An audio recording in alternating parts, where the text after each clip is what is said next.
Star I Q के video platform पे आप सभी का बहुत बहुत स्वागत है। आज 4 जुलाई 2023 के हरियाणा करंट अफेयर इस पर्टिकुलर वीडियो में हम लोग पढ़ने वाले हैं। आइए सेशन की करते हैं शुरुआत। और कल आपसे सवाल किया था मैंने, उस सवाल का ठीक जवाब क्या होगा कि 6 साल अभी रिसेंटली जीएसटी को पूरे हुए हैं, तो 6 साल पूरे होने पे इसका सेलिब्रेशन डे कहाँ सेलिब्रेट किया गया। तो इस सवाल का जो ठीक आंसर था वो था गुरुग्राम। आज का पहला करंट अफेयर पढ़ें उससे पहले आप लोगों के लिए एक नोटिफिकेशन है, वो ये कि आप अगर अपने खेतों के अंदर सोलर एनर्जी का जो पंप लगाना चाहते हैं, 3 हॉर्स पावर से 10 हॉर्स पावर के बीच का सोलर पंप लगाना चाहते हैं, तो हरियाणा सरकार ने एक बार फिर से आवेदन मांगे हैं। 12 जुलाई इसकी लास्ट डेट है। http या आप लिए तो खैर प्रोटोकॉल हो गया आपका, hareda.gov.in पे आप लोग जो है ना जाके बेसिकली आवेदन कर सकते हैं। 75% तक की इसमें सब्सिडी मिलती है। आप सभी को शायद ये अच्छे से पता होगा कि इसमें ये केंद्र सरकार और राज्य सरकार दोनों मिल के जो है ना इसके ऊपर काम करते हैं। इस बात को आप लोगों को याद रखना है यहाँ पे, ठीक है।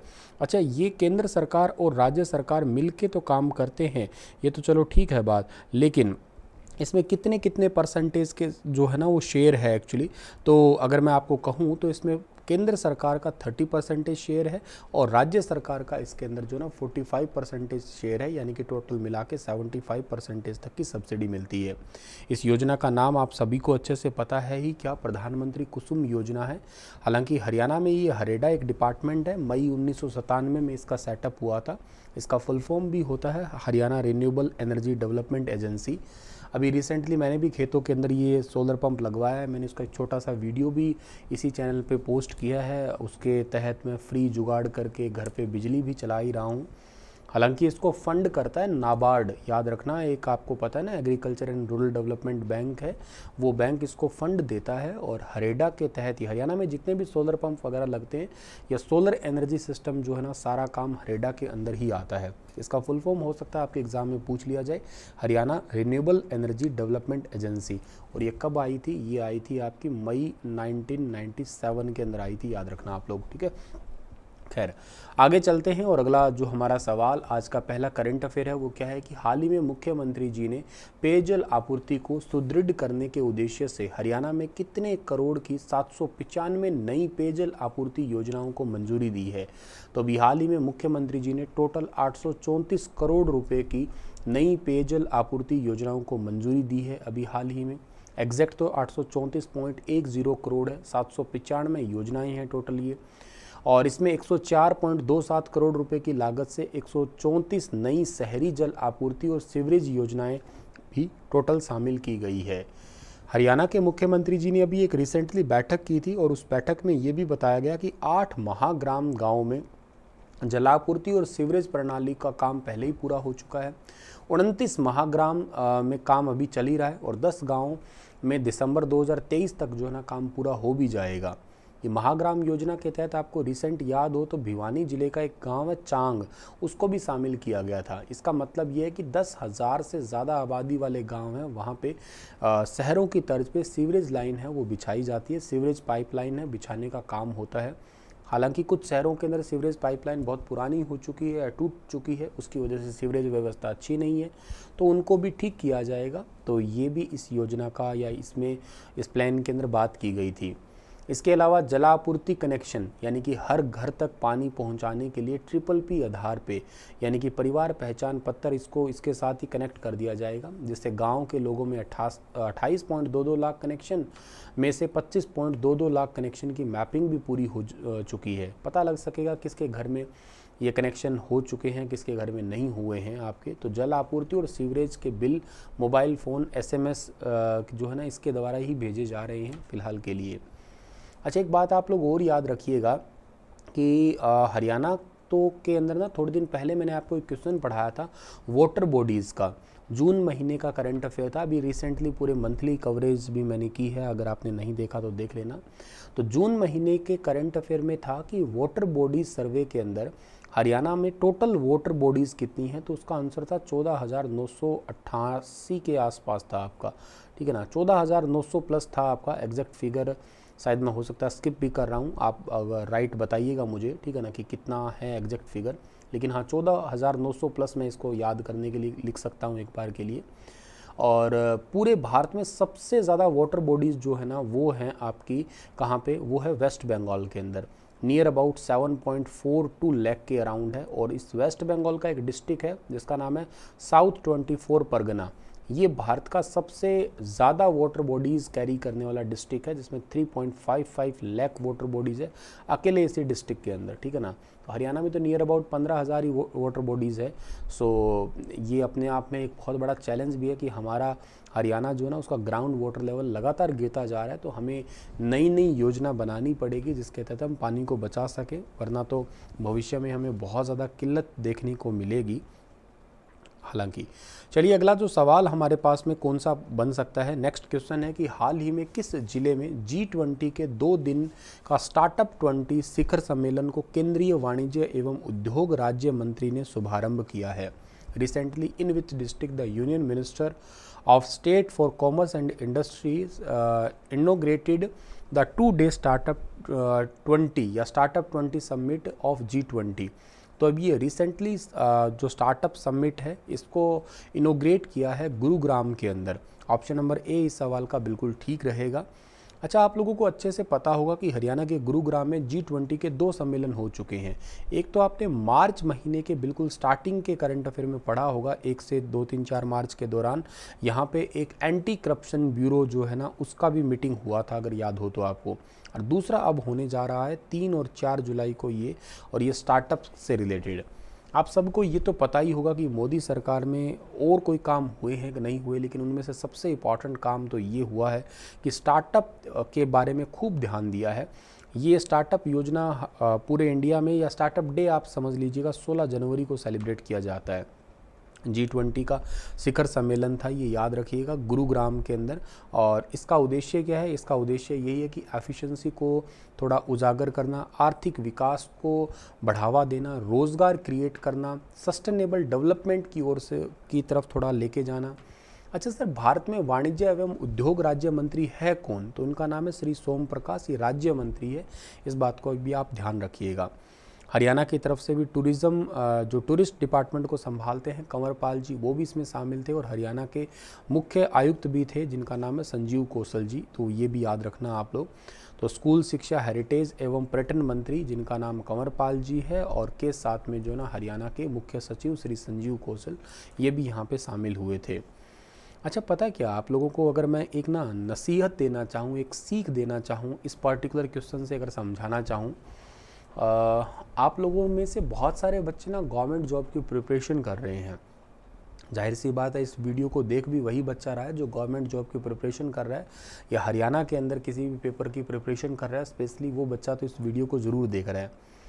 आप लोगों को एक बात बताऊं, मैं टोटल एक थोड़े दिन पहले का एक आंकड़ा देखा था, लगभग जो है ना 22 से 23 करोड़ लोगों ने गवर्नमेंट जॉब के लिए अप्लाई किया था। इनमें से लगभग ना 7 से 8 लाख बच्चे ही ऐसे हैं जिनको गवर्नमेंट जॉब मिल पाई। थोड़ा सा सुनिएगा मेरी बात को दोबारा, क्या कि 22 से 23 करोड़ जो है ना वो लोगों ने अप्लाई किया था, और 7 से 8 लाख बच्चे ही जो है ना वो जॉब को ले पाए थे। आपके 5 मिनट लूँगा मैं इस लेक्चर में, लेकिन हो सकता है कि ये जो मैं बात बताने जा रहा हूँ ये बात आपकी ज़िंदगी में बहुत बड़ा मोड़ लेके आए। करंट अफेयर से ज़्यादा ज़रूरी बात बताने की कोशिश कर रहा हूँ आज मैं। हो सकता है ये बात आपकी ज़िंदगी में बहुत बड़ा बदलाव करे, पर गौर से अगर जो सुनेगा उसी के लिए ही है ये बात। तो सुनो ध्यान से कि ये तो आंकड़ा तुमने सुन लिया है, तो डेटा रह गया।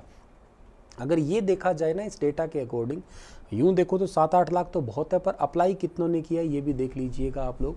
मोटे तौर पे आप 25 करोड़ लोगों को मान के चलो, और मोटे तौर पे आप 10 लाख लोगों ने जॉब पा ली है, ये कुछ है। तो ये आंकड़ा पर स्टूडेंट के हिसाब से तो पॉइंटों में ही आएगा, समझिएगा। बहुत कम चांसेस है कि एक बच्चे पे न जाने कितना बड़ा कंपटीशन या कितना बड़ा लोड दिखाई दे रहा है।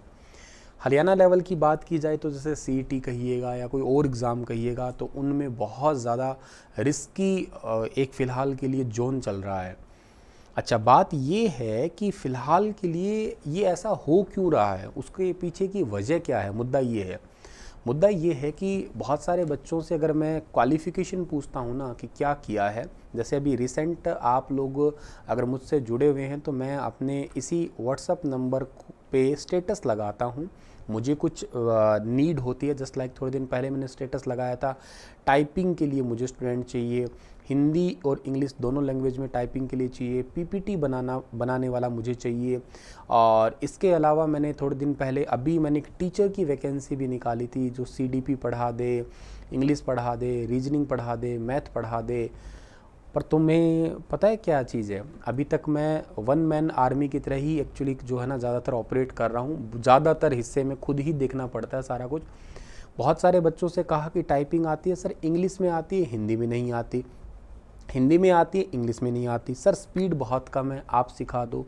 पीपीटी बनानी सर बिल्कुल भी नहीं आती है, ग्रेजुएशन कर चुके हैं, पोस्ट ग्रेजुएशन भी कर चुके हैं, लेकिन ये बिल्कुल नहीं आता सर, काम करना इनमें से कुछ भी नहीं आता। मैंने कहा एक दिन मुझे एनिमेशन अपने वीडियो में डालने वाला चाहिए, इफ़ेक्ट डालने वाला, किसी बच्चे कोई मुझे मिला नहीं है, थंबनेल वाला, मतलब जैसा मुझे चाहिए, जो स्किल मुझे चाहिए वो स्किल दिखाई दे ही नहीं रही है किसी बच्चे के अंदर। सर ये कैसे आ सकती है, आप मतलब ऐसे डिमोरलाइज़ कर रहे हो, ऐसा थोड़ा ना हो सकता है कि आ सकती है। क्यों नहीं आ सकती, तुम्हारे हाथ में स्मार्टफोन तो है ना, स्मार्टफोन तो है ही, तभी तो इस वीडियो को देख रहे हो आप लोग। तो उसके अंदर एक बार यूट्यूब पे जाके चेक तो करो कि किसी वीडियो को कैसे डिज़ाइन किया जाता है, कैमटिशा सॉफ्टवेयर कैसे यूज़ करते हैं, फिल्मोरा सॉफ्टवेयर कैसे यूज़ करते हैं, पीपीटी कैसे बनाते हैं, एक्सेल की सीट कैसे तैयार करते हैं, टैली सॉफ्टवेयर का क्या यूज़ है, कभी काम किया है इनके ऊपर, कभी सर्च किया है। सर मुझे आता नहीं है, बिना पढ़े कैसे आ जाएगा, मैं कोई मेरी माँ के पेट में सीख के आया था, मैं पढ़ाना माँ के पेट में थोड़ा ना सीख के आया था, कहीं ना कहीं से तो मैंने सीखा ही होगा ना, प्रैक्टिस तो की होगी ना। आपके अंदर भाई कोई ना कोई स्किल है, आपको कुछ ना कुछ तो आता है। अगर नहीं आता तो कोई काम सीख लीजिएगा, और काम अगर नहीं सीखा ना तो भविष्य में बेरोज़गार होना पड़ सकता है। मैं बता रहा हूँ, मैं तुम्हें डरा नहीं रहा हूँ, ये नसीहत दे रहा हूँ जिस तरीके से मैं ज़माने को देख रहा हूँ। मेरे आगे हर दिन आए दिन, बल्कि आपके आगे भी आती होगी, 16 साल के बच्चे ने हर महीने 20 लाख रुपए कमाए, 20 साल का बच्चा है हर महीने 30 लाख कमा रहा है, 40 लाख कमा रहा है, 90 लाख कमा रहा है, ऐसे आए दिन एक वीडियो आती है, तुम्हारे आगे भी आती होगी। फेक नहीं है वो, कहीं तुम सोच रहे हो फेक है, लोग यूट्यूबर अपने व्यूज़ बढ़ाने के लिए ऐसा कर रहा है। कोई एक कर सकता है, दो कर सकते हैं, सारे नहीं कर सकते। ये क्यों नहीं कर सकते, क्योंकि वो फेक नहीं है, रियलिटी है। तो कैसे कर रहे होंगे पता है, वो लगातार टाइम दे रहे हैं इस चीज़ को। वक्त तो देखो देना पड़ेगा, किसी भी काम को करोगे मेहनत तो करनी पड़ेगी। बैठे बैठे सोए सोए कुछ काम नहीं हो सकता। तुम्हें क्या लगता है कि सुनील सर ये 10 मिनट का वीडियो हर रोज़ बनाते हैं, सुबह 5 बजे बनाते हैं, ठीक है ना, हर रोज़ 5 बजे 6 बजे जितने भी है डेली एक वीडियो तुम्हारे पास में आता है, तो क्या ही तो जोर आता होगा। कई बच्चे मुझे कहते हैं सर रोज़ 5 क्वेश्चन ना पढ़ाया करो, 4 ना पढ़ाया करो, प्लीज़ 15 कर दो इसे। मैं कहता हूँ मुझे 15 मिलते ही नहीं है हरियाणा के, यार करूँ क्या, मुश्किल से ही 4-5 कवर हो पाते हैं। छोटा सा ही राज्य है तो काम की चीज़ें 4-5 ही कवर हो पाती है, मिल ही नहीं रहे हैं। और बल्कि किसी को मिलते हैं तो मेरी मदद करो पीपीटी बनाने में। इतने से काम में, ये 5 क्वेश्चनों के काम में ही मुझे हर रोज़ कम से कम 2 घंटे मान के चलो आप, मतलब मिनिमम है इतना तो 2 घंटे की लगेंगे कन्फर्म ही है। इससे ज़्यादा बेशक लगो, कई बार 3 भी लग जाते हैं, कई बार 4 भी लग जाते हैं। तो आप सोच के देखो, आपके आगे 10 मिनट के बदले मुझे 2 घंटे 3 घंटे तो लगाने पड़ते ही पड़ते हैं। सोए सोए कुछ नहीं होता है, दिन रात की मेहनत लगती है। घंटों घंटों की वीडियो बनाने में समझ जाइएगा उसके पीछे कितने एफर्ट डालने होते होंगे। तो तुम्हें लगातार काम करना चाहिए। और आप ये भी देख रहे होंगे कि व्यूज़ भी ऐसा नहीं है कि कोई बहुत ज़्यादा मिलियन बिलियंस में आ रहे होंगे। भाई कोई 1000 देखता है, कोई कभी 2000 देख लेते हैं, कभी 3000 देख लेते हैं। प्रैक्टिकल तो इतना ही है, 1000 2000 3000 बस यही व्यूज़ आ रहे हैं मैक्सिमम। स्टिल फिर भी लगभग आप देख पा रहे होंगे 1100 से ज़्यादा वीडियो आज हो चुकी है अपने चैनल पे। लगातार जो है ना मैं वीडियो डाले जा रहा हूँ। क्यों ऐसा, क्योंकि मुझे पता है कभी ना कभी तो ये सक्सेस मिलेगी। लगातार रहना पड़ेगा, पेशेंस रखना पड़ेगा, तभी जाके जो है ना कुछ हो सकता है। तो मेरी नसीहत मानिएगा, मैं कम शब्दों में ज़्यादा बात कहने की कोशिश कर रहा हूँ। मैं ये नहीं कह रहा कि गवर्नमेंट जॉब की प्रिपरेशन मत करिएगा, बिल्कुल करते रहिएगा, लेकिन अपने पास में और बहुत समय। आप कहोगे सर मैं इसमें लग जाऊँगा तो फिर बाकी काम छोड़ दूंगा, तो बेवकूफ़ है। बैलेंस करना सीख भाई थोड़ा सा। 24 घंटे तेरे पास में है, तो बहुत टाइम अपना वैसे इंस्टाग्राम फेसबुक चलाने में बिता देता है, तो कुछ वीडियो सर्च कर जिसमें तेरी स्किल है। तो लिखना नहीं जानता, तो कंटेंट राइटर बनना चाहता है तो कंटेंट राइटर बन। तो देखो पीपीटी नहीं आती बनाने, पीपीटी बनाना सीख। काम तो मैं भी दे दूंगा, मेरे जैसे आपको दसियों लोग काम दे देंगे। ज़रूरत है भाई एक अच्छे इंसान की हमें। मुझे भी ज़रूरत है कि हर रोज़ मुझे कोई एक सिस्टमेटिक पीपीटी बना के दे, एक सिस्टमेटिक कंटेंट तैयार करके दे, और सिस्टमेटिक एनिमेशन लगा के दे, सिस्टमेटिक तरीके से टाइपिंग है ये सब कुछ काम करके दे, ठीक है ना। सबको ज़रूरत है, और आप इजीली अर्न भी कर सकते हो, कोई खास बड़ी बात नहीं है इस चीज़ में, क्योंकि कंपनी को ग्रो करोगे तो आप भी ग्रो हो जाओगे अपने आप में, सिंपल सी बात है। नहीं आपको आता तो आप ट्रायल बेस पे मेरे साथ जुड़ सकते हैं कि sir no profit no loss पे। एक बच्चे से मेरा इंटरव्यू हुआ और उसने कहा कि सर मैं मंथली जो है ना आपसे 20,000 रुपये लूँगा। मैंने कहा मैं देने को तैयार हूँ, 20 नहीं मैं 25 दे दूँगा तेरे को, मैं कैपेसिटी रखता हूँ इतनी कि मैं तेरे को ये दे दूँगा, पर पहले मुझे डेमो दे। तो डेमो दिया, तो डेमो में कुछ नहीं, कोई एनिमेशन नहीं, कोई पीपीटी नहीं, सर मैं कॉपी पेस्ट अच्छा कर लूँगा। वही तो कोई भी कर लेगा, पागल थोड़ी ना है। तो आप ये पैसे मांगने इन पे मत जाओ, इनको छोड़ दो आप, ठीक है ना। पहले आप काम सीखो अच्छे से, ठीक है ना। अच्छे से काम अगर आपको आता है तो उसके बाद आप काम करो। हाँ, मैं इतने मेरी तरफ से मदद कर सकता हूँ कि आपको मौका देख सकता हूँ कि कई दिन तक आप काम करो नो प्रॉफिट नो लॉस के अंदर, ठीक है ना। अच्छे से जिस दिन आ जाए आपको लगता है कि मेरे अंदर अब काबिलियत है, उस दिन चार्ज करो, उस दिन कहो कि सर अब मेरे को मंथली सैलरी चाहिएगा। हुनर सीखना ही पड़ेगा, बिना हुनर कोई तुम्हारी कदर नहीं करेगा। कोई भी टाइप का काम सीखो, और कहीं जाने की ज़रूरत कहाँ है आजकल, तुम्हारे पास में स्मार्टफोन है भाई, ठीक है ना। स्मार्टफोन पे आप कुछ भी सीख सकते हो, कुछ भी। इसके इंटरनेट पे वैसे टाइम भी बहुत ख़राब होता है देखा जाए तो, लेकिन फिर भी इसी इंटरनेट पे आप लोग कुछ पॉजिटिव आर्स भी निकाल सकते हो अगर सीख और सलाह मानते हो तो। आप बार बार मुझसे करंट अफेयर पढ़ रहे हो, विश्वकर्मा कौशल विश्वविद्यालय का, याद है आपको, पढ़ाया था मैंने अभी कल परसों आपको। आज भी देखो G20 का शिखर सम्मेलन हुआ है, किससे रिलेटेड, स्टार्टअप से रिलेटेड हुआ है। भविष्य इसी का ही है, इसकी प्रिपरेशन तो करो ही करो गवर्नमेंट की, लेकिन साथ के साथ अपना प्लान बी भी तैयार रखो। भाई देखो मेरी फ़िलासफ़ी या मेरे को तो यही समझ में आ रहा है, बाकी तुम्हारी सलाह है, ठीक है ना। खाली ग्रेजुएशन से पोस्ट ग्रेजुएशन से कुछ नहीं होगा, सभी सीख सकते हो, स्मार्टफोन से सीख सकते हो। कल को कुछ अर्न करोगे तो बढ़िया बढ़िया गैजेट्स ले आना, मोबाइल लैपटॉप से भी सीख सकते हो। ज़रूरी नहीं है कि ऑनलाइन यही काम है, और बहुत काम है इसमें। तो मेरा इंटरेस्ट है तो मैंने इसका एग्जाम्पल लिया है आपके आगे। यहाँ और बहुत सारे दसियों काम होते हैं, आप अपने आप सीख लो और हेल्प ले सकते हो, कोई दिक्कत नहीं है। और मैं तुम्हारे कोई जेठ थोड़ा ना लगता हूँ कि आप मुझसे शर्माओगे इस चीज़ से। बेझिझक बात करो, ये व्हाट्सअप नंबर है आपके आगे, बेझिझक आप पूछो, मदद लो। आपके आगे मददगार हूँ मैं, ऐसा भी कोई बहुत महंगा नहीं हूँ कि मैं आपसे बात ही नहीं करूँगा। मैं कह रहा हूँ भाई बात करूँगा मैं, और ढंग से समझाऊँगा। जितना मुझे पता है आपकी प्रॉब्लम को मैं ज़रूर सॉल्व करने की कोशिश करूँगा। मुझे नहीं पता था, मैं किसी से पूछ के आपकी प्रॉब्लम को सॉल्व करने की कोशिश करूँगा। तो ऐसे मिलजुल के काम हो सकता है। अकेले ही कुछ खुद सोचते रहे चलते रहे तो दुनिया ही जी रही है, फिर तुम कौन से अलग हो, ठीक है। लगातार रहो, जिस भी काम में इंटरेस्ट है। मेरा काम पढ़ाने में है, मुझे पढ़ाने में ही इंटरेस्ट है, तो मैं पढ़ा रहा हूँ, बस लगातार पढ़ा रहा हूँ। कभी ना कभी तो मुझे यूट्यूब पे सक्सेस मिल जाएगी, और कभी ना कभी जो है ना इसी फील्ड में मैं आगे भी चला जाऊँगा। तो side by side plan B पे मैं काम कर रहा हूँ। मेरा काम जैसे सॉफ्टवेयर इंजीनियरिंग का है, मैं कर रहा हूँ उसको काम, ठीक है ना, पर मैं इसमें भी लगा हुआ हूँ। तो आप भी करते रहिएगा जिस भी काम में आपको ठीक लगे। माफ़ करिएगा आपके आज मैंने 5-7 मिनट लिए हैं ये, ठीक है ना, बट हो सकता है आपकी ज़िंदगी में कुछ बदलाव लाए पॉजिटिव, अगर आपने सुना है तो इसको। खैर, अगला करंट अफेयर आपको पढ़ा रहा हूँ कि हाल ही में किस राज्य के मुख्यमंत्री ने चंडीगढ़ पर 7.19% अपना हक जताया है। तो अभी हाल ही में कौन से राज्य के मुख्यमंत्री ने, इस राज्य का नाम है हिमाचल प्रदेश। अच्छा, अब हिमाचल प्रदेश कह रहा है कि चंडीगढ़ मेरा भी है। आप सभी को ये तो बहुत अच्छे से पता होगा कि जब हरियाणा बना था ना, उससे पहले एक कमेटी बैठी थी और उसका नाम था JC शाह, ठीक है ना, याद है आपको, JC शाह आयोग बैठा था, जयंतीलाल छोटेलाल शाह, जिसको सीमा आयोग भी कहते। इनकी रिपोर्ट आई थी 31 मई 1966 को इनकी रिपोर्ट आई थी, फाइनल रिपोर्ट। इसके 3 मेंबर थे, हालांकि JC शाह थे, M फिलिप थे, एक S दत्त थे। एस दत्त साहब ने क्या कहा था, एस दत्त साहब ने कहा था कि हरियाणा के अंदर ना एक तो खरड़ नहीं मिलना चाहिए, और एक नहीं मिलना चाहिए क्या, चंडीगढ़ नहीं मिलना चाहिए। 2 बात कही थी। खरड़ में तो हम वैसे भी इंटरेस्टेड नहीं थे, हम तो चंडीगढ़ में इंटरेस्टेड थे, और वो उसी दिन से ही समझिएगा छापा स्टार्ट हुआ। पंजाब पुनर्गठन बिल पास हुआ, उसमें क्या है कि हरियाणा ने कहा कि चंडीगढ़ मेरा, पंजाब ने कहा चंडीगढ़ मेरा, केंद्र सरकार ने कहा ना तेरा ये तो मेरा रह गया। मतलब यूनियन टेरिटरी बना दिया, इसका हिस्सा बना दिया, 60-40 कर दिया उसका रेशो, 60 पंजाब का 40 हरियाणा का, ऐसे करके रेशो तोड़ दिया, हक जता दिया, ये दोनों की कंबाइंड कैपिटल भी हो गई। अब आप हिमाचल प्रदेश कह रहा है कि 7.19% मेरा है ये चंडीगढ़। वैसे देखा जाए तो चंडीगढ़ जो है ना यहाँ पे पड़ता है, तो तीनों की ही जो आपका एक बाउंड्री है ना वो शेयर भी कर रहा है चंडीगढ़।